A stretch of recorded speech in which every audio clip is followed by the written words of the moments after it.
Disclaimer: no animals were harmed in making this video, for breeding purposes only. Guys, isang magandang araw na naman sa ating lahat. So dito naman tayo sa ating munting backyard. So yan, medyo makulimlim yung ating panahon. So dapat may binibigay talaga tayong pang protection para sa ating mga alagang manok. Kasi ulan init, pabalik-balik lang. So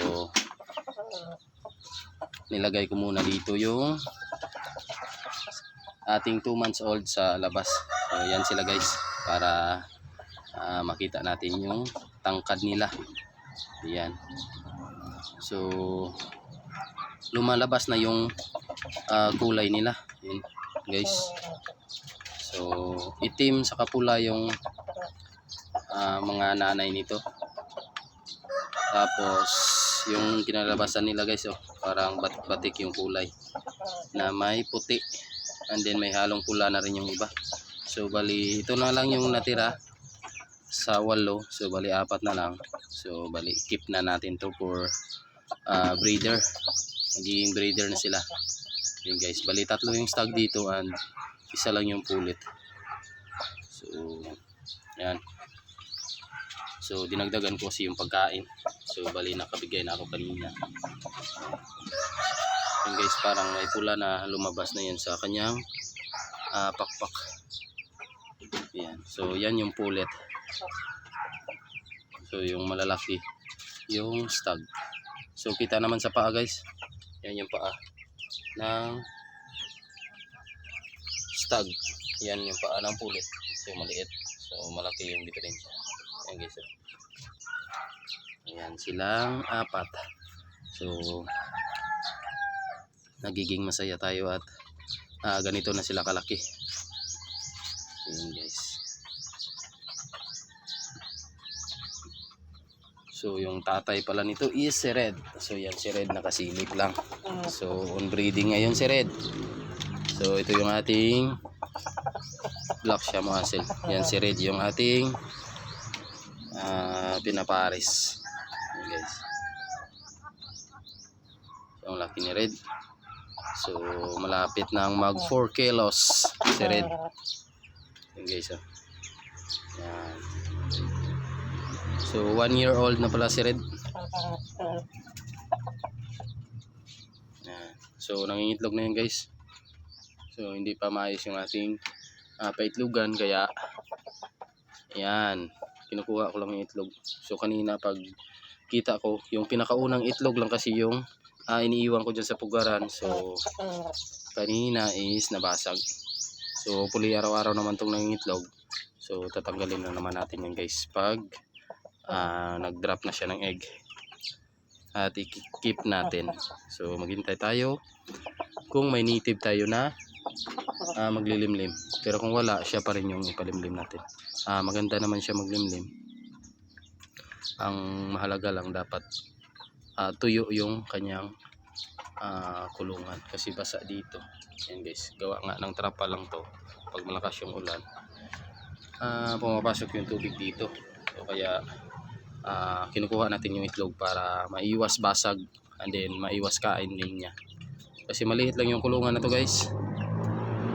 Pag wala silang may ibang makita, so may posibilidad talaga na makain nila. So wala pa, hindi pa kasi tayo nakabili ng dummy egg, which is yun yung lalagay natin doon sa pugaran para hindi nila matuka. So yan guys, si Red. Yan o. Yan, laki ni Red. So ito na yung mga anak ni Red. So yun guys, so may pula sa pakpak. Yan, may lumalabas na pula sa bandang likuran. Yan sila. So napurga ko na rin to guys, and then siyempre uulitin na naman natin yung pagpurga pagkatapos ng 1 buwan para ma-absorb talaga ng katawan nila yung mga kinakain nila. Okay, so yan yung pinakamalaki sa kanila guys.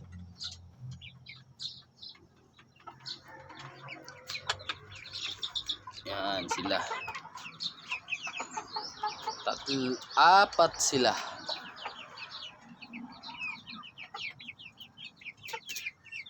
Yung guys, ang problema, kinakain nila tong plastic na to.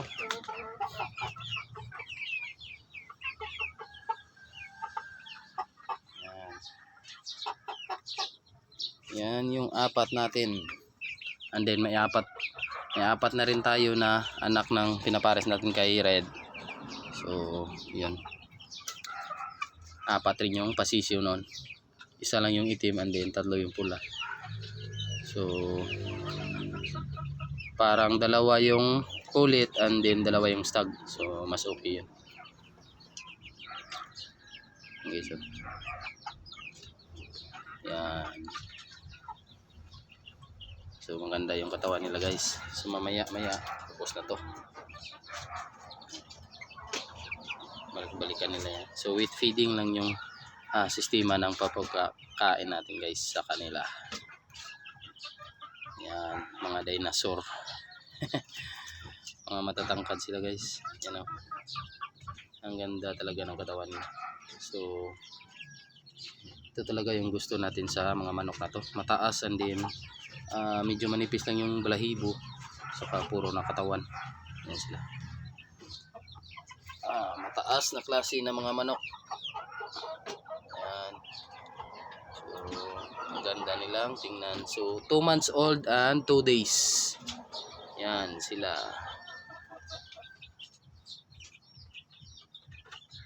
So kahit babae na siya mo asal guys is mataas na rin. So kita talaga sa mga paa nila.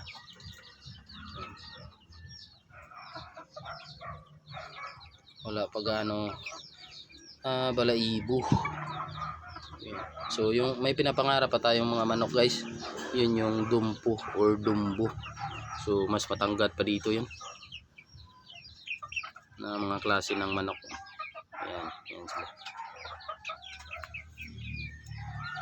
So yun lang guys yung update ngayon dito. So abang-abang ulit tayo sa mga iba pa nating mga manok na i-breed.